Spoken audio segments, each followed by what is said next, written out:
Hello, everyone. Welcome to another episode of Half a Clue Movie Review. I am your host, Ron, and I am joined here today by what's your name? Philip. It's Philip, right? I think that's my Philip, and a special guest, returning special guest, Jeremy. Yeah, the Columbo respecter has logged. Always happy to see you here, man. So we're here to talk about Crimes of the Future, David Cronenberg's new film. His return to body horror. Yes. The original king of body horror coming back to the ring, taking out, ready to fight it out with all these young bitches, including his son. But is he now the reigning champ? I'm already going to cut you off. Like the way you're kind of always just phrasing this guy, of course, I can see why you're kind of setting yourself up for disappointment. Yeah. It's been a long time. eXistenZ was his last body horror film. I mean, and I've been waiting for a long time for his return. He makes movies when he feels like it. Yeah, his last film was Map to the Stars, right? That was like 2014. Yeah, that was like a long time ago. Yeah, he doesn't. There's definitely a point where he could have retired twice, and he would still be venerated. The fact that he's still wanting to come out and make movies is, a treat to humanity. It's true. Honestly, it is. Some Cronenberg is better than nothing. You know what I mean? Yeah. I'll say, like leading up to the hype for this film, I was very excited to see this. As soon as I heard that he was just returning at all, and that he was coming with the body horror kind of film, I was like, ooh, sweet. I'm in. I'm You sold. Say hype. I was aware of this movie a month before release, almost by accident. I mean, well, I think that's maybe my fault because I followed the trades and everything like that. So they're like him returning to body horror, and he's gonna reunite with Viggo Mortensen. There's plenty of body horror in Eastern Promise. Yeah, but there is. I think that's true. But the then thing. there's body horror elements, but it's like pure body horror, and you want more identifiable prosthetics. Exactly. I get it. Yes, exactly. Other than he's not a prosthetic; it's actual penis, right? And Viggo Mortensen, he's your promises. But yeah, he was reuniting with Viggo Mortensen too. And anything post eXistenZ, my favorite movie of Dave Cronenberg is like A History of Violence and stuff like that. Post eXistenZ. So should we just get into our familiarity with Cronenberg's works? Just in general. So I'll start off. I'm a fan of Cronenberg, but that being said, I've only seen a small handful of his films. I've only seen Eastern Promises. What's it called? Oh my god. Videodrone, Scanners, and now Crimes of the Future. So so I have a lot that I have wanted to see. Oh, and The Fly. Of course. Fly. You forgot The Fly? Yeah, I forgot The Fly. Yeah, that big one. I've always liked his movies that I've seen, and so I was really hyped up to see all his new stuff. So, yeah. How about you guys? How about you, Phil? For me, I've watched. Well, and I guess in a way, I grew up with Cronenberg and stuff because I had an uncle who showed me Old Boy when I was a kid and stuff. Like he showed me he was a big Cronenberg fan, so we watched a lot of his stuff. The first Cronenberg film I watched was The Fly. Then the second was Videodrome. And then Scanners, Dead Zone, and then we watched it chronologically. I don't like the one that I remember the least is probably the Dead Zone, like Naked Lunch and stuff like that. Mm-hmm. I do want to rewatch it. I did rewatch Crash just recently, and to mixed results. I actually do kind of appreciate it now more than I did as a kid. That film is just about people who get erotically turned on by car crashes, but then that's just like the surface level. It escalates, like every event, and then I just was most thing I appreciated about Cronenberg was just he was such a huge provocative filmmaker and was inspiring in that way, right? Mm-hmm. Pushing boundaries within Canadian and American cinema that like most people did, to the point where Francis Ford Coppola did not like Cronenberg. Yeah. Really? Yeah. When Crash won a special jury prize on Cannes, Coppola specifically, because he was a jury president, said some of the members, including me, was vehemently against this film getting awarded. And then when everyone was getting around the applause, he sat down with his arm crossed. Damn, dude. That's kind of bitter. You think that exactly. That's surprising because Coppola seems like a dude who wants to push like the art of cinema and like the boundaries and everything else, but that's a little disappointing. He found it morally reprehensible on every level. How about you, Jeremy? What's your familiarity with Cronenberg? Oh, okay. Say that 10 times. Familiarity. It's actually the way you say it is oddly intoxicating. Let me preface this. Yeah. So, like, I kind of get where your ideas of Cronenberg come from, because you just kind of jumped in at the movies where he was the most well funded. Yeah, so it's like, you like The Fly because like all the body effects that are going on. That was like, he had money for that. And like, probably his most commercially successful, maybe, and is cool definitely and gross. But like, I definitely seen like his early works, his early works, like Stereo and Crimes of the Future. Like, I was aware of that stuff. I feel like most people think of Brood as like one of his earliest ones, but like there's Rabid and there was Shivers before that. Yeah, Brood is like, I think like, in a weird way, I think it's just as excellent as some of the other ones. Like, I think pretty underrated. Yeah, so like that's kind of like where my idea of early Cronenberg comes from. Like Shivers. Like, have you ever seen Shivers? As a kid, I don't remember much. I remember Brood a lot because I did rewatch that. I just keep describing Shivers as the sex zombie one. Rabid is also a sex zombie. Like, they have very similar ideas of what if sexual adventurousness was a disease that was like passed out virally. And honestly, because of those movies is why like Crimes of the Future seems like a natural like evolution of Cronenberg. Yeah. Well, let's get into actual Crimes of the Future and the story that lead it up to this film being released, because it has been a project of his, at least a story that he has been in the works for over 30 years. How aware are we of like the plot of the original Crimes of the Future short and then like the script he was working on? Well, I know the Crimes of the Future, like his like when Stereo in like his early days, as like very not what's thematic similarity, but plot wise very different. They just happen to share the same title. It didn't have Viggo Mortensen. Yeah, Viggo Mortensen. And this was originally going to be called like Painkillers or something like that. I did hear about that. That like originally was going to do it was going to be Painkillers, and then he decided they changed his mind or things didn't work out. Yeah, essentially. He originally wanted a $35 million budget, and when we talk about the cinematography and stuff like that, I feel like I could definitely see why he wanted that much money. But that was in the 90s. Yeah, that was the 90s. So even then, inflation, that would have been like 50 or something now. Yeah, probably. Yeah. Which I don't. Yeah. How much? What was the budget on this one? This budget, like from what I'm hearing from sources and stuff, is like 5 to 10. Do we know if that was from grants or like personally funded stuff? That's just like confirm that. That's why it's just like it's estimated range and stuff like that. 10 million's a lot.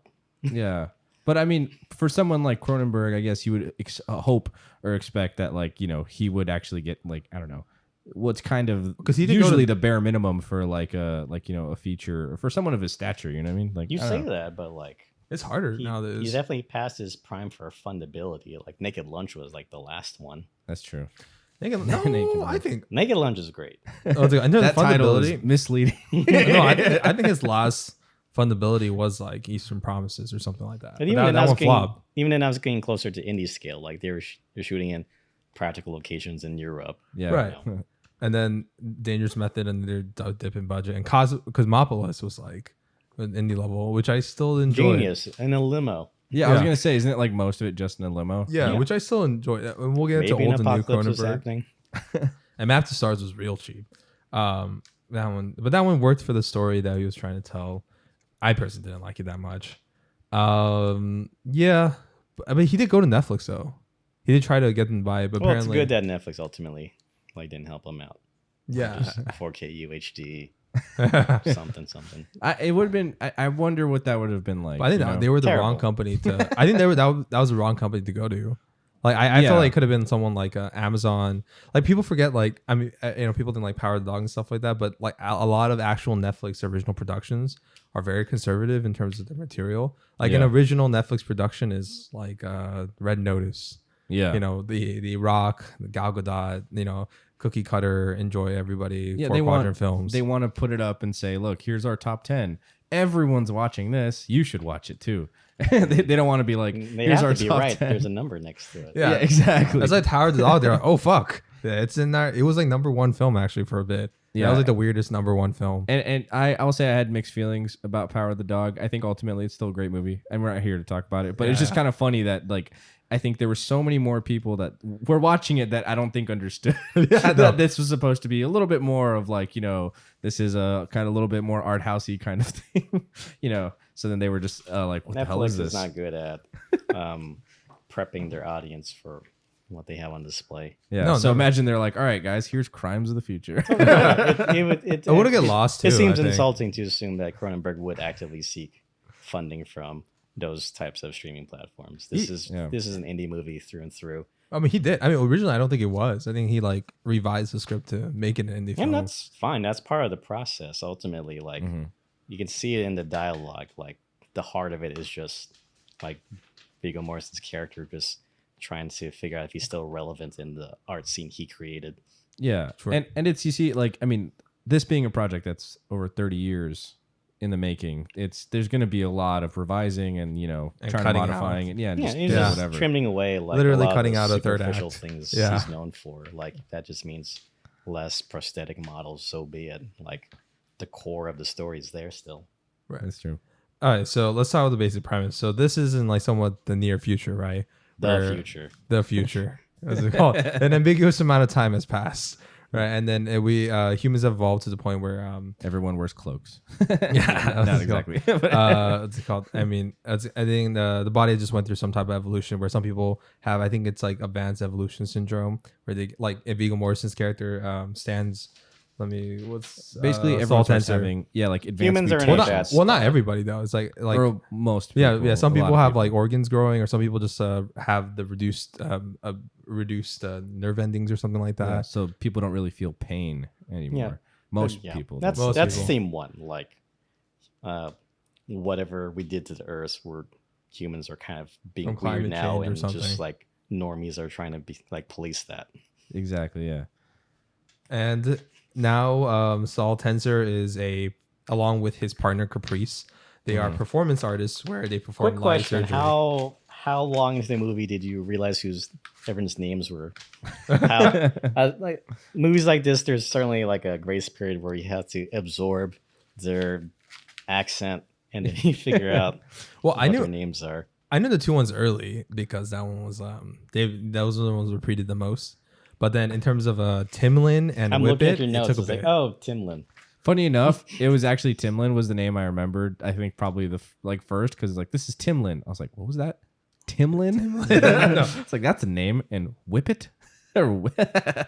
So those names immediately stuck with me. I think probably Caprice. I didn't remember Viggo Mortensen's character's name until right now. Oh, really? They said it so many times. Saul Tenser. Yeah, I don't know. But it's I mean, they're their names eventually. But the one character I just didn't remember his name. I just remember, Scott Speedman was Lang, like his character Lang, the dad. Like I just remember the actor's name, but like I didn't remember his character's name until after I looked it up on the week. It's the kind of script where the characters know each other's names. It's not really important that they tell you, the audience. Yeah, exactly. Like there's rarely is the script like turning to the camera to explain to you this funky world. Right. Oh, there's very little of that, which I think could have been. There's one scene. There are some parts. Like it's like I think it's pretty uneven. Okay, let's first get into initial reactions. Like when you guys first watched the film, what was your initial knee-jerk reaction to, like, did you like it, not like it? It was your cool. Expectations. Put me on record for that. What about you, Ron? Mine, I was like, that was good. I enjoyed it. But I'm not entirely sure how to feel about this at the moment, which I was kind of really expecting, honestly. And I think I would have been more disappointed if I didn't have that reaction. But I was like, okay. I was like, that was a lot to take in right now at this moment. But yeah, it's going to take me a minute to really digest what I just witnessed, I suppose. Which is like a similar reaction I had to like Men as most recently. But yeah, ultimately, yeah, that's that. Well, I'm just my initial reaction. Yeah. My initial reaction was, huh. Yeah, I felt like I was like, it's missing like a third act. Yeah, it's missing like 20, 30 minutes of the film. That's what I thought. Okay. Like I was like, right when I was kind of like getting more engaged within the story and narrative and stuff like that, and they were introducing some plot elements. Yeah. I was like, huh, okay. And I knew it was gonna end because I felt like it was preaching hour 40. I knew about the runtime, and then I was like, okay, it's gonna end here with him crying, eating a plastic bar, isn't it? And it did. And I was like, okay, cool. Yeah, that was I guess my question is, what did you think was the main plot of this movie? Was it the macro, like plastic digestive plot, or Vigo's character? No, Vigo's character, I think even that, the way it ended, I didn't have any much emotional impact. Well, not to jump the gun too much in the ending, but I just thought the way they set up the emotional impact of that stuff. Like I mentioned Rosie, who's not here right now, and then we were talking with Ron, Rosie, and us after the movie. Yeah. That like, because for a film, and it probably had to do with budgetary reasons too, that like for a film that's just was so involved with the, the inner workings of like the organ systems and how it's evolving and the way it reacted, I would assume that he would put in some visual setups for like, how his body was reacting to regular human food, and how his organs were reacting. And at the end with the plastic, just to, I don't know, either cut away or just see something to visually signify or make it have more panache at the end when he ate the plastic. But a single tear and stuff like that, well, it's because it was all internal. Yeah, I know, it was lame. Yeah. I mean, yeah, I could see that. Yeah. But for me, it was like, the other reaction I had, I guess, walking away from it was like, I feel like it's all there. Like I don't think I absorbed it all, right at once in my initial viewing, but I feel like kind of a lot of those emotional, or like, because there's a lot of world building and stuff kind of happening around it, or like, I guess it hinted a lot of things of like, this is organization of like, the organ registry. Then there's like the mechanics and their storyline. Then there's the plastic eaters. And then Vigo is like also an undercover cop. And I was like, wait, what? So there's a lot going on. So I was like trying to wait for it to kind of, I guess, fall more into place and for me to really kind of like get, I guess, the overarching plot. But it ending, I think, with Vigo eating the plastic bar and like, crying, it's just like, okay, I kind of see where, like, what the intention was there in that sense, where it's just like, all right, this, all that other stuff, I guess, isn't the main idea. Like, they're just kind of sprinkled in there for what's essentially just Vigo's storyline. Because you start off with him struggling in pain while he's waking up in his bed, right? Yeah. He's just like, his body's just constantly in torment because his body is rejecting his food that he's trying to eat, which I guess is, really emphasized by the chair as he's trying to eat it. And it's just like, I guess it's trying to move to his pain. I wasn't entirely sure how the chair worked either. Like I suspended the belief with the bed, to be honest. I was like, all right, it shifts around while he's in pain. Yeah, I got that part. But I was like, the chair is just kind of, it's I thought that was a lame visual thing that like storytelling to show that the food he's rejecting the food. Yeah. Yeah. Like I got it on a base level, like dong dong, like, ooh, we get it. He doesn't eat the food, but just the impact wasn't there for me. I think for somebody who's so good with body horror and how, uses that as an element of storytelling, it didn't have the impact and then like stuff like that. Or even like, when, what's it called? When they were building up to the big autopsy, right? Yeah. The child's autopsy. The child's autopsy, which I thought was a big letdown. What's it called? And I get the part of the thing was like, I think like Caprice was like changing it from like an autopsy into more of a performance piece on the either the uselessness of the body or like how the horrors of the body or something like that. And then different from the body was empty, so we could fill it with meaning. Oh, we can get into that, but I'll already put that aside. That stuff's cool. I'll interject here. So it's weird to say this movie lacks any visual explosiveness because this movie starts with child murder. Yeah. It already establishes that we get in the guts real good. And like an assassination with power drills. There's a lot happening in this movie. I guess, if you're only focusing on when do we get to prosthetics, then I feel like you're maybe missing the forest for the trees on this. Well, I mean, that's not the only reason. I just felt like the way he used the prosthetics or what shots he used or how to communicate certain, what's it called? Like certain effects, like Vigo's body accepting the plastic, like how he chose to visually communicate that, I just thought was like probably either the least creative or just. I would say it's European. I think you're probably used to just extreme close-ups and maybe camera mugging, but I would say that's like the good way to end that movie, just like a medium close-up of a single tear shed, As he's eating the plastic bars. And it turns out like he's there already. Yeah. It's good. He's evolved. He's evolved. Because like the whole movie is a conversation about like his nature like it in itself is an art form that he's like abusing, you know. Mm-hmm.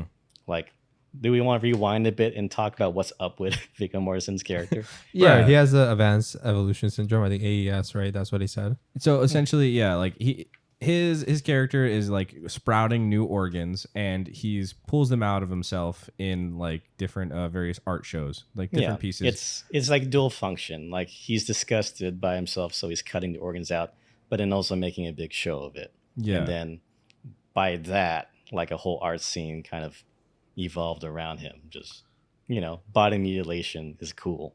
Yeah, in this world, you know, as Kristen Stewart's character says, surgery's the new sex. It is the new sex. It's just interesting on that. Like originally, I think like he said that it was surgeons, but with no audience. Yeah, he changed it because he got fascinated with performance art. Yeah, and there's that context of we used to do surgical theater.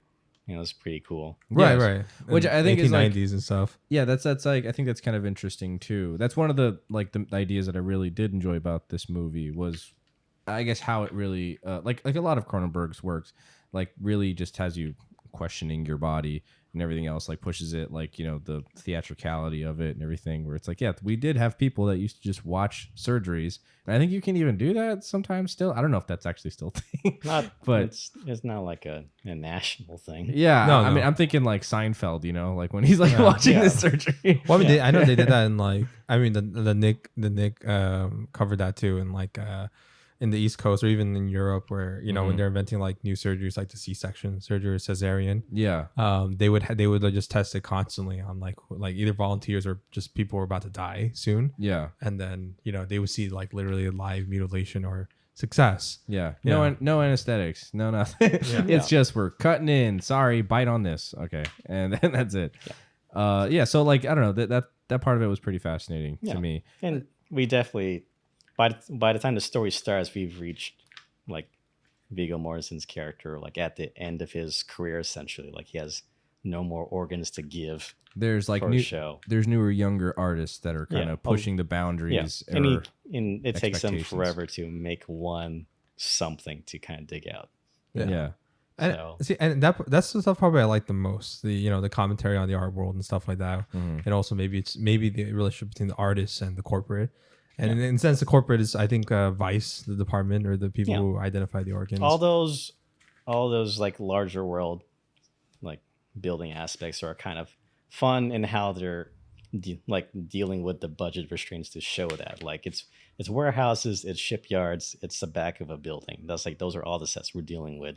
Yeah, you know, and it's fun. I kind of like the drabness of it all. And then when you're in shipyards, you're using teal and gold because the cop is a black guy, so you have to light him differently, and it's very nice because of that.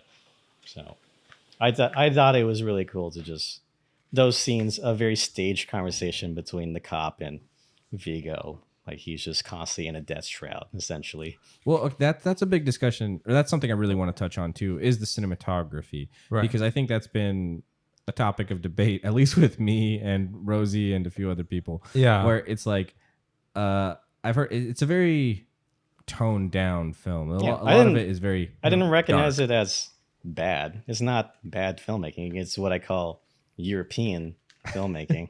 Which side of European filmmaking, like Swedish or like Polish film grant kind of? Okay, like I see European that. filmmaking. It doesn't have the budget to be explosive, nor does it have any real desire to go that route, anyways. Yeah, I think that's the biggest thing. Is like this is definitely. It feels like it's Cronenberg's intention for this to be as like toned down as possible, more in the line with like, you know, his more newer works like Crimes of the Future, not Crimes of the Future. Well, yeah, his most newest. His newest, or even like Maps to Stars or Cosmopolis. Yeah, or even you know, going back is like Eastern Promises. Fairly drab. I mean, it's like, but the difference is like, you know, I think the lighting is a little bit more dramatic at times. Yeah, I'd call it natural because again, if you're thinking about the locations of Eastern Promises, like that city sucks. Yeah, you know, it's not a very pretty film. Yeah, it's always by a seawall, some kind of coast, and then like the pub. The interiors are gross on purpose. It's not flashy. That's not the focus there. Yeah. So. it's like I've heard. So my issue that I had with it was that it just seemed too dark. It just like in just the basic technical sense, where like I was watching in the theater and I was like, is this? I mean, it's just a theater that's dark. It feels like a world that barely has any electricity for like basic functions. That's fair. It seems it's very stripped down. It's like literally just bare walls and like an abandoned warehouses and stuff like that. Like God has forsaken this world and we're still here. That's the vibe of this place. And I was okay with like the broken shipyards and the warehouse and stuff like that. But just because you can, it's intentional or not, like it like implies the kind of apocalypse we're in now, like boats stranded on dry land, like buildings look like they have no light bulbs in them. Every kind of electricity is spent for just the night scene. But I was okay with that. But I think my problem was just that there was actually not just enough. Like, I know we talked about the world building stuff, but a lot of it I felt like, there were some like, visual shots of the performance and stuff like that, but the actual world outside of those buildings, like I would have thought in terms of cinematography, there was like missing some things of even just like a tracking shot of him walking from one building to another, just so we get a sense of that. Maybe they didn't have the luxury of having like a full city block to do anything. That's what I'm saying. I think this is why I think when we get to the budget thing, I think this film probably did need just a. My counter to that is like I didn't really feel like that was a necessity. Like the first opening shot is just like the coast. It's a kid on a beach. A coast. You see an abandoned boat. You see a futuristic boat that looks like no one's in there, and then just a kid digging through rocks for plastic.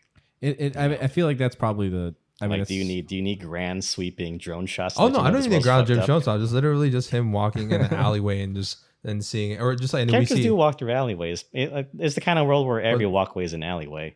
Right, but the way he shoots it, it's like I don't get enough of the sense. Like how there's like this walkie. It might be a bad example, but like the candle thing of Tarkovsky, where like the guy is trying to hold the candle and go to the other end. I forgot what the film is called. I think what you're talking about. But something like that shot, but then like as he's walking the alleyway, we see kind of like more of like what I don't know. I know you see a little bit of like Scott Speedman. He's like a prostitute giving people pain and stuff like that.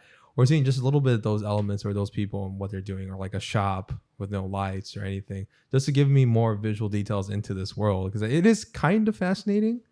But then and it probably also goes to production design and stuff like that, where it was monotonous, but also maybe probably the point of that's what I was taking it to, because that's what I was like. I was trying not to jump too much to like, oh well, the lighting's kind of bland, the sets are really bland, but I feel like at the same time it worked in like when they did show like the set pieces, like the bed or the chair, or even like the extra like the operating thing, like they really popped more, at least for me, because they're just the weird. Designs of those actual props are great.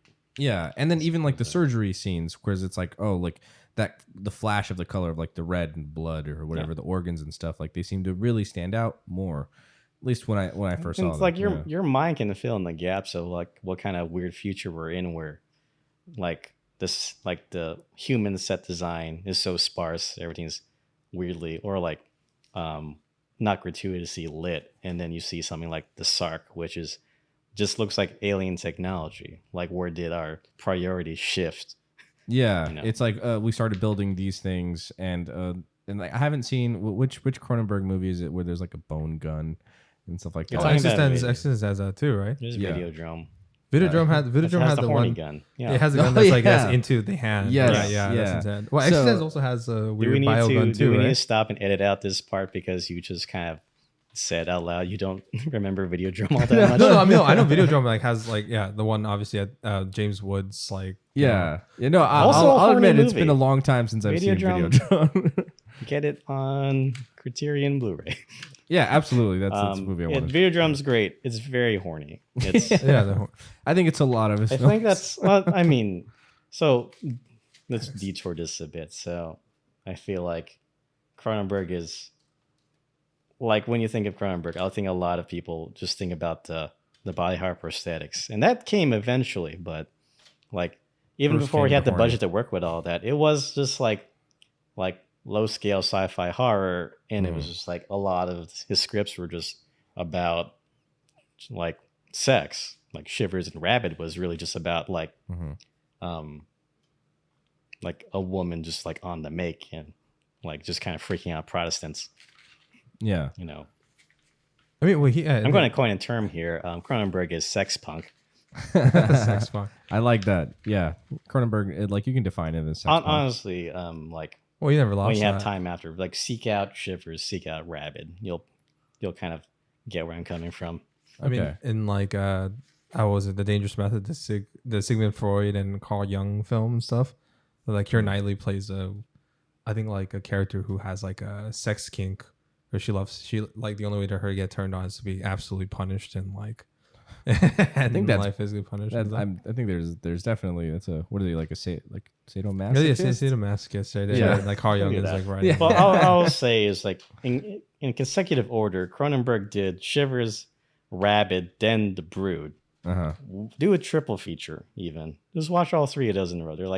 They came out like a year or two apart from each other, and it certainly sets a thesis on the guy. This episode really does make me want to do one of our director deep dives on Cronenberg. Oh, he has so much stuff. Yeah, he's been around since the early 70s. Yeah, that'd have to be like at least like an hour and a half a special episode just for him. He's done a lot of stuff. I'm not surprised that people like enter his discography via like his most expensive movies. I would. The first film I saw from him was The Fly. Yeah, was, like most people, I think. Budget wise, that was the peak. I forgot what was Fast Company about. I totally forgot what that one's about. More daredevilry. Yeah, I forgot that one. Okay, well, let's go back to Crimes of the Future here. Yeah. So talk about his other films. I'm just so as we're talking about like the cinematography and how it like may or may not enhance the story or further like the themes. You say that, but again, this movie has fairly intimate shots of a mom killing her child. Yeah, well, that's the beginning. I think it might have blew their load a bit. Stabbing sex, and then like visual match cuts of like oral sex. Like I feel like it's weird to say the cinematography on this is underserving. Well, like, it's not bad. It's like it's purposeful in a sense. Yeah. And I know like this is like not his usual cinematographer. It's we're not giving enough credit to the actors doing sex faces in this movie. Yeah, they're very good. Yes, they are. Well, I mean, we can get into that like the performances at least here. There's Viggo Mortensen, who I think does a pretty darn good job. Honestly, I think he's like the right age to play like a out of his prime outsider artist. Yeah. I think he has that very like he's always had that like soft spoken kind of nature to him. They're all speaking at this like barely registered like raspiness. That was a little bit of an issue for me. Like again, just like one of those technical things where it's just like if you really the parts where you just really wanted to hear the exposition and then everyone's just kind of doing their normal human speak and not projecting for like cinema. Or worse, Kristen Stewart is she's like we're talking to me. Yeah. She's talking like this. Okay. And I was like, okay. All right. So here's my hot take. I think that's fine. I like it. No, I think it's fine. She's the one that speaks freaky. Let's talk about that for a bit. All right. You know the mark on the freaky whisper talk. Like Natalie Portman. So like originally Natalie Portman wasn't have Lea Seydoux part. Yeah. And Lea Seydoux wasn't have the Kristen Stewart part. Oh. But then because Natalie Portman like had to back out, I think it might have been for Thor: Love and Thunder. Lea Seydoux took over her part, and then Kristen Stewart was added. But I think probably worked better because I also see better chemistry with Leia and Viggo because more than Natalie and stuff. They're both European. Yeah, it makes like this world just feels like fucked up France. Yeah, I think Lea Seydoux was like perfectly cast in that role, and I think Kristen Stewart also was very well cast for that. That's a freaky nervous, little ticky person. Yeah. Freaky little person. She works as this like it's good spring person. My only issue again, just like on a minor technical level, and especially watching it the first time through, where I'm trying to absorb all the information that is that they're spilling here because I don't know exactly what's happening. Yeah, a lot of the exposition of the world is being delivered by the cop who has an incredibly thick accent. I think it's cool. Don't change a thing, but you put it all on one person, kind of standing aloof against a beach ship. It's like this was a film that, again, walking out, I was like, I definitely want to watch this again at home. Brightness up with subtitles. I think if you watch this at home, like I gotta call the cops on you. Only watch this in theaters, at least just to see people walk out of it. Yeah, we had 2 people walk out of our viewing. It's maybe the best theater experience I've had this year. There was 2 separate instances. One was this these 2 people walked out during the engineers scene when they're like getting out. They're like getting into the machine. They're like, "Hey, look at me! How can't beat any new pieces?" And I was like, "Oh, it's female nudity that makes you leave? It wasn't all the murders that happened prior." Yeah. So they bounced. And then the other one that was hilarious to me was that this guy walked in on our row, who I'm 99% sure walked back into the wrong movie theater, and it was during the child autopsy scene. Yeah. He walks in, sits down, looks around, is a little confused, looks at the screen, is like, and then gets up and walks out. So I thought that was great. I was like, of all the scenes to walk in on, that was perfect. Yeah, but I mean, I don't know. Wait, quickly jumping to the child autopsy scene. Yeah, I was a little disappointed with that because it was building up like a lot throughout the film. Like they're just like, you gotta cut open my son. And first natural born plastic eater. Yeah, it's like, oh, he wasn't modified. He was just born this way. It's gonna be a big deal. When you see what's inside of him, it's gonna really change everything. And then they do cut him open into him, and everyone's reaction I felt like was supposed to be my reaction, where they're like, ah, and I was like, oh, well, like, oh, he's got tattoos. It was more about the tattoos than the actual organs. It's one of those you'll blink and you'll miss type things. The conversation in the beginning of the movie where they're talking about the tackiness of some tattoos on organs, like the conversation between Leah and Vigo, like them kind of criticizing the general aesthetics of some artists. Yeah, it's like, well, he tattoos his organs once they're out, right? No, they tattooed them before. Oh, before in order to have the organs be identifiable once they take him out. You got one establishing scene of this. So they open him up, they tattoo it while it's still part of him, then they cut it out, and it's a fun display. Okay, so that's why when you see the child autopsy and you see it already pre-tattooed, you're supposed to go, oh, this is a hatchet job. Yeah, somebody came in here and they tattooed this kid's organs. It was like not just tattooed, but also just completely changed his innards. That was the thing. Yeah, that too. Yes, because they moved around or they cut out the pieces. Someone got into the body before. Yeah, well, because you don't necessarily have to cut up in the body to tattoo them, right? Because that's what earlier the scene where Timlin is. There's like in the little holes in the body, they were able to just pretty much tattoo the body. They didn't remove it, and also there was no operating scar on the actual body. Yeah. Yeah, so I don't know necessarily if they were hinting at the fact that his innards were actually already taken out, but for sure it was at least tattooed by them. Like the mom hired Timlin, Kristen Stewart's character, to make a statement against Scott Speedman's Lane character. Okay. Which was fine, but still, like, I actually did kind of want to see like how this was different or something, like, because they were setting up the idea that this was going to be revolutionary, the autopsy and stuff like that. Do you think they had to show that though? Or is it because like it's already kind of like implied that this kid's organs are different? Like, did you want? Yeah, but I didn't feel that. There's already scenes throughout the movie showing operation scars of grown-ups that had their digestive tract. Yeah, but how is this different from the other organizations, right? Like, I'm trying. How is it? This autopsy is supposed to be the climax, right? This is supposed to be super. Like, this one's supposed to outshine those ones and be different in some ways. But for me, other than the tattoos, it really wasn't, and it had no impact on me. And the fact that it's on a kid. And I was just like for all the setup of the how special this autopsy was compared to some of the the Viggo Mortensen autopsy or something like that. And then there was the one with the woman's face, right? I think like getting the other showpiece where it was like facial disfiguration. Well, it's weird to call it disfiguration because it's it's good. Yeah, it's good. They actually like what's it called? It's a beautiful thing, body beautiful, as Cronenberg says. Because in this one, I like, for me at least, like a lot of the impact of the film rested on the notion of how this kid's organs was different. I mean, that's I feel like that was the point. Or let's backtrack a bit. Again, if you believe into the idea that this boy's dead body was sabotaged for his show, then it makes more sense. It was. That's how. I mean, I know it was like it was tattooed. That's how I interpret it. It was tattooed, but there's no operating scar or anything like that. And they did if show that. If there's no operating scars for tattoos, you could conceivably replace the organs. That was the point. You have to make him look like a normal boy. No, they what's it called? Because like they had what's it called? They did tattooed his. Those are our dogs, by the way. Yeah. What's it called? They did operate. No, let's just continue because we're gonna finish this. And then what's it called? You guys just here. They're the fourth members of this podcast.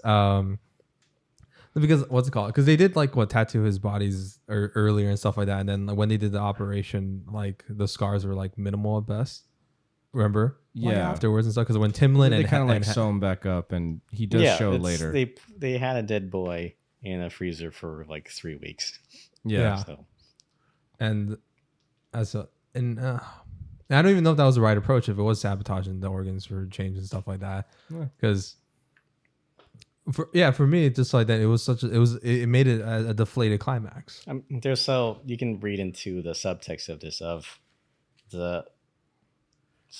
well, basically also audience satisfaction. Speedman's character had the option of just quietly changing individuals for the future, quietly instead. But he made a gamble and tried to make a very loud political statement with Viggo Mortensen, and because of that route, there was enough time to sabotage the show and just undermine the movement. Plus, he got assassinated. That's like maybe like the core points of that sequence. Well, I thought the assumption was that the mom, what's it called, had Timlin tattoo the boy's body before Lang was able to get that feeds into sabotaging the show because, again, the mom doesn't like that. I got the sabotage part, but I'm talking about the actual organs and stuff. This creature. Yeah. He eats plastic. What a weirdo. Yeah. I think that was a good practical effect. He's just kind of leaking vanilla ice cream. Yeah, I did. Yeah, he's like while he's eating the trash bin, and you see as far as the world building, you think this movie's lacking. Like it just does it so quietly, like because there's like kind of an understanding that like that aspect of this movie isn't even like the point of the plot. It again just feeds it back to Viggo Mortensen's character. Yeah. You know? Yeah. And back to the performance art thing and stuff. And that was probably my favorite part of that. And if anything, it almost feels like it's reflective of his own journey of trying to make this film and how, and also his frustration of people labeling his work as body horror and genre. He apparently hates genreification of art. Yeah. And because he doesn't see his body poor, he sees his body beautiful. I think I talked to Ron about this, like in an interview that he did. And then he doesn't think of films as like horror. He's not the one saying out loud. It's all the AI meme generators that are kind of putting that out there. Yeah, I feel like there's a whole humans love to categorize things, right? And for someone who is pretty much his critique on that with like the Vice being like the organ identifiers to the point where they're identifying new organs coming out and stuff like that. Those are fun illustrations too, I should say. Like a lot of the world building is so quiet. There's straight up just like 30 seconds of them just turning pages of illustrations of just different organs that they've. I was like, that's a fun one. Oh, that's a fun one too. I wonder what that one does. Brand new organ, never before seen. Yeah. Okay, so what do you guys think of? I guess old Cronenberg versus new Cronenberg. It's the same guy. Is it the same guy? No, I don't think so. I think clearly, I think clearly after you gotta watch his Astro early stuff. Well, I mean, no, I think like what's it called? Like his themes and he explored in a weird way. Also, this is kind of derivative of his old stuff, but his themes of underlying of like exploration identity through the body, and whether it's like provocateurs, statements with like sex or different type of notions of people interaction and stuff like that. It's always been there, like has been Crash, or as you said, I like as like Shivers or Rabid, or The Brood is like the relationship between a man and a husband and wife, and but in terms of like how his characters are or speaks or even like the way he presents his material has changed. I think like probably I really do think after eXistenZ, his last body horror, it's like kind of changed into being a little less pulpy fun or not pulpy fun, but like in a way, like as older people get like either more philosophical or a little more timid or toned back in a lot of ways, which was good for certain films like History of Violence and Eastern Promises and stuff like that. And even Cosmopolis, though that film was about excess, and he was a lot colder. Like his I think his direction did get like more cold and didactic as films went on. And I think this is kind of like a mix of some of his stuff from eXistenZ and before, but then it still retains his cold didacticness he has kind of increased since like History of Violence and stuff. Yeah. Okay. As for me, it's like a weird. I don't know what didactic means. Oh, that is just like you don't have to school me on that. That's just. I'm just kidding. He can live with that. I'll just be like, I think I'm not gonna read all of that. Good for you, or not. But I mean, it's weird. I mean, we were talking about it, and my opinion has kind of, oddly enough, improved as speaking with you guys over this film. Cronenberg is like one of the rare guys that everyone kind of leaves alone when he decides to make a movie, and that's great. Honestly, I think we should get into our final opinions and ratings here. It's great. Let's go. I guess we'll give our ones, and then we do have a special guest star who's not here, but she did give us her opinion. Rosie. Oh yeah. But then let's kind of go around the room for first. Let's start off with you, Ron. So again, I had very mixed feelings walking out of this movie, and now that I've had time to like really digest it and like kind of think it through more, like I still think I liked it. It's just like the most basic. It's good that you still like it. Yeah, it's like I think that's the most basic thing to say. Like I think I was ultimately a little disappointed. Maybe that disappointment was stemmed from like what my idea of what a Cronenberg film should be or something of like, oh, like, but I don't really know. I think that even just the lighting and everything else. I will say the elements of the body horror could have been a little bit more dynamic or something, or maybe a little bit more like exciting or like pushing the boundaries a little bit more. But because like I think now in 2022 it's kind of hard to like shock people with like body horror. I mean, that may be just society's fault. Yeah, it could be, honestly. Well, I don't know. His son acting like they've seen a dead body. His son's name is Brandon Cronenberg, right? Yeah. Possessor did a fantastic job. That still shocked me. But that's because like he takes social norms and twists it with body horror to make a certain statement. Anyway, but I'll get that into my thing. Okay. Yeah, what about we can interview Possessor another day. Are we? But yeah, so ultimately, both Jeremy and I on separate accounts try to get Ron to watch Possessor for a very long time. Yeah, I'll watch it.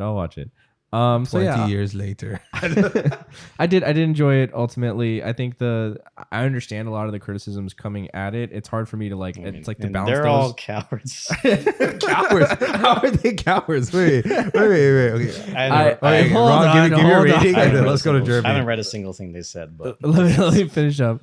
And yeah, I think that's like I think some of them are valid. But ultimately, it's like it's hard to separate that from his intention. Whether that's like ultimately made a more enjoyable film or less enjoyable, I still respect that. Like someone like Cronenberg can still come out with a movie like this that can at least give enough mixed like reactions and feedback. That's pretty dope. So I'll honestly though I'll say I'll watch it probably with ads. Which sounds a little bit like it's like that's like I'm just gonna throw it on in the background. But that's because I'm saying I'll stick with that. Give it with ads. Maybe I'll buy maybe a premium streaming. But yeah, that's my rating right now. Wait, Jeremy, give us your final thoughts and your final rating. Well, I'll be the last one. Oh, you want to be the last one? I'll be the last. Okay. All right, well, technically, I guess Rosie will be the last one, right? Because we're well, then I'll be the last one. I already kind of know where Rosie stands on it. That's good. All right, for me, I was, we didn't even talk about Howard Shore's score, which I think was effective in the simplicity of it. Something it wasn't amazing. Obviously, it's not his best work. I did like it, honestly. Yeah, I that was like one of my favorite parts. Yeah. I know. Like I've heard others say that like they didn't really like it, but I was like, I thought it was pretty dope. I thought it was like it's not actively hating the score. It's like the right kind of like. I mean, it fits the simplicity of the film and stuff. Yeah, it kind of just glides through the film and just kind of lightly suggests. Which if that's anything, yeah. So sorry, you're saying, but Philip. I was like, and it's not even just about my expectations of Cronenberg films because, like, I've like maybe I was honestly really hyped because it says his return to body horror, as mentioned earlier, first since eXistenZ, and I wasn't the biggest, but then also I was tempered because I wasn't the biggest fan of his last film, Maps to the Stars, which I thought was a very shallow examination of Hollywood culture, etc. But it was fine for what it was. I think he was going through something. So I was curious watching it, but coming away, and it is kind of like a weird mix between old and new Cronenberg. At least I've like kind of mentioned it before earlier in this podcast. But it's but less on that is more my disappointment comes with just at least the amount of impact that his films, even his earlier works, had a more visceral impact on me, whether it was through his visuals or the what shots he chooses to use, or just the way he tells his stories, or the way he pay off certain things. Like I'm okay because his last 3 films had similar endings where it just ended like in the middle of something, like or cut to black, like Cosmopolis. Spoiler alert. I mean, I don't know if you're ever watching it, but it has a gun to someone's head and just cuts to black before we find out if the person gets shot. Oh, right. Interesting. So it's like spoiler alert. Yeah. So you tried to be delicate around that, but we've already established Robert Pattinson's like 90% of the screen time on that. Yeah. So, but yeah, somehow it was, even though I expected a certain ending like that, it was still disappointing. And I just think the way I could see so many just small little tweaks that he could have done to the thing. I mean, even for the same movie, but small little visual tweaks that he could have done to make certain parts of the film that he was trying to land have more impact. And I was very unsatisfied, and I did feel like there was a lot of storylines. And for me, like, I don't like to be reminded of a film's budget while watching a film. And I did feel like in this case, maybe that preconceived knowledge of like what he was trying to make before kind of hampered what I was watching and just lessening my enjoyment. But yeah, ultimately my rating kind of, for now, it's oddly enough, it seems like I locked a lot less than you, but we have the same exact rating. Premiums, because I can't put it on the bargain bin. That's just a good conscience, because it was done with artful intent, and there is a lot what he's trying to say. And he's a very talented guy. It's just, I feel like this is a case of just his vision got neutered by his budget, not by like censors or whatever. Yeah. All right. So what was Rosie's ideas? What was her? Because Jeremy's opinion? the last. Actually, Rosie, you're here. Do you want to just come on the mic real quick? Oh, okay, she's coming in. She's just coming in. Instead of me saying like a hack job of like her opinion. Yeah, you're getting called in. Yeah. Oh, she wants. Hey, what's up? Okay, hold on. Welcome or hello to another episode of Half a Clue. Yeah. I don't know if that helps with the. Excuse me. Yeah, no, I totally understand what Philip's saying about the ending. I also was like really disappointed. I found myself unsatisfied. I was super excited about like the body horror and all the artsy stuff, but it just felt like I was still hungry after watching the movie. I think also Philip saying that he doesn't want to give this a lower rating because he likes Cronenberg. I think there's a word for that. I'm pretty sure it's like nepotism. Let's see. What else I write here? Oh yeah, like I was really excited after seeing the trailer too, because like there's a lot of weird stuff, but all the weird stuff was in the trailer. So all the parts in between, it was a lot of dialogue. A little boring in the sound. I'm just going to get straight down to it then, because you guys are all staring at me. Oh, no, we're not. Jeremy's convulsing right now. He's staring off. Sorry, Jeremy. I didn't want to say this to you after watching the movie up his together. drill, and he's like, Rosie's just like grabbing Rosie's hair and thinking about how to drill the back of Rosie's hair. I don't know if I would say this is body horror. I'd say it's body uncomfortable. I would rate it streaming with ads. Yeah, I could see it as being streaming with ads. And also want to point out, if you guys haven't already, that kid's dad was a prostitute. Yeah. Oh, we actually didn't. You didn't point that out? Yeah. He's in the alleyways cutting women. And there's like two sentences of sexy dialogue that establishes that kind of world, yeah. He's a prostitute. Yeah, what are you trying to say about that? Nothing. Good for him. Okay. Make a living. Okay. Okay, all right, Jeremy, you want to give us your last opinion of the last. Sure. Last of the Mohicans. You guys really set yourself up for like heartbreak. This movie's great. I don't know what's everyone's problem. It's like, there's something wrong with us, Jeremy. I'm sorry. Can you please open us up? No, there's definitely something wrong with us. But sorry, continue, Jeremy.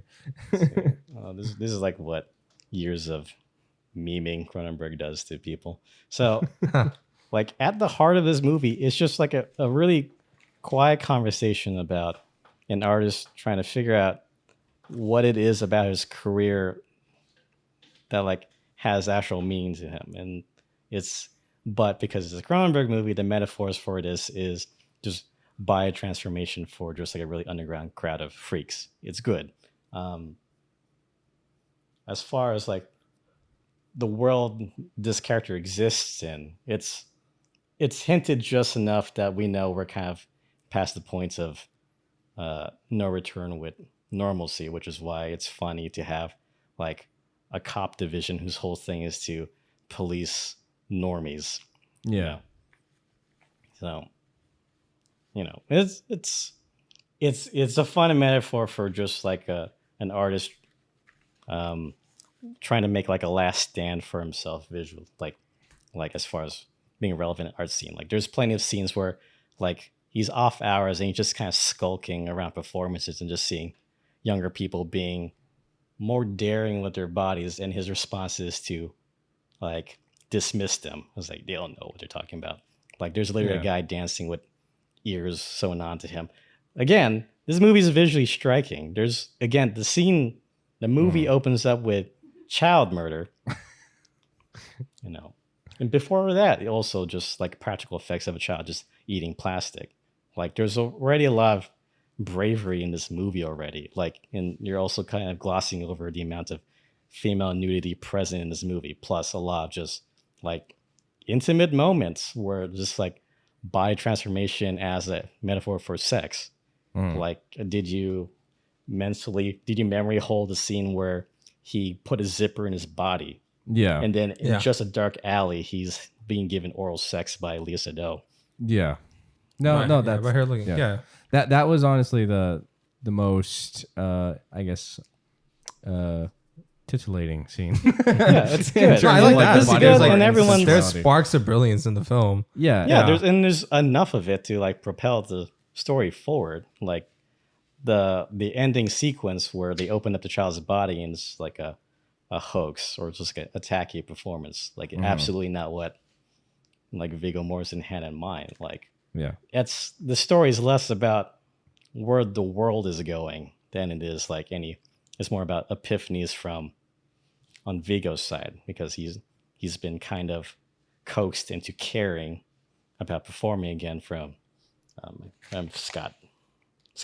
Yeah, Speedman. Scott's name, Lang. His character's name, Lang. Gotcha. To the point where like even though like the larger metaphor of revolution died with like Speedman. Oh no, didn't remember this? He's like a martyr, and then keep the cell going. That's forward. kind of in like that part is up in the air. Basically, just a guy who's been secretly like performing surgery on a bunch of people for like a future he thinks is happening, and then the final shot of the movie is just Viggo Mortensen just having that self-discovery about himself, that the thing that he built his art career around on is actually more important to like humanity than he thought before. So single tear. They cut the black. It's a good movie, you guys. I agree. I'm not saying it's bad. No, I'm not even saying Cronenberg fucked up. Yeah. Okay, guys. Thank you for listening to this very special. Unlike Duffer Brothers say, fuck you, Duffer Brothers. I'm like, Cronenberg, I'm willing to go to bed with you. We caress each other as we talk about Crimes of the Future. See what's happening. He wouldn't take you up on a date. He would. You know what I mean? No, I don't think he would. You can grab my ass and be like, this is what I mean. He'd want to probably cut you up. Yeah, he'll rip my ass and put it onto my forehead. All right. You know what I mean? So anyway, thanks for listening to this episode of Crimes of the Future. Crimes of the Future, very good movie. That's the last word. I don't know. My opinion might change in like 3 to 4 years or something like that. When you enter your 30s, maybe you'll think differently about it. That's fair. It's a movie that definitely leaves you contemplating a lot of different ideas, and I know I commend it for that. Okay, thank you guys. Have a good one. Bye. Bye. We're going to cut that part off.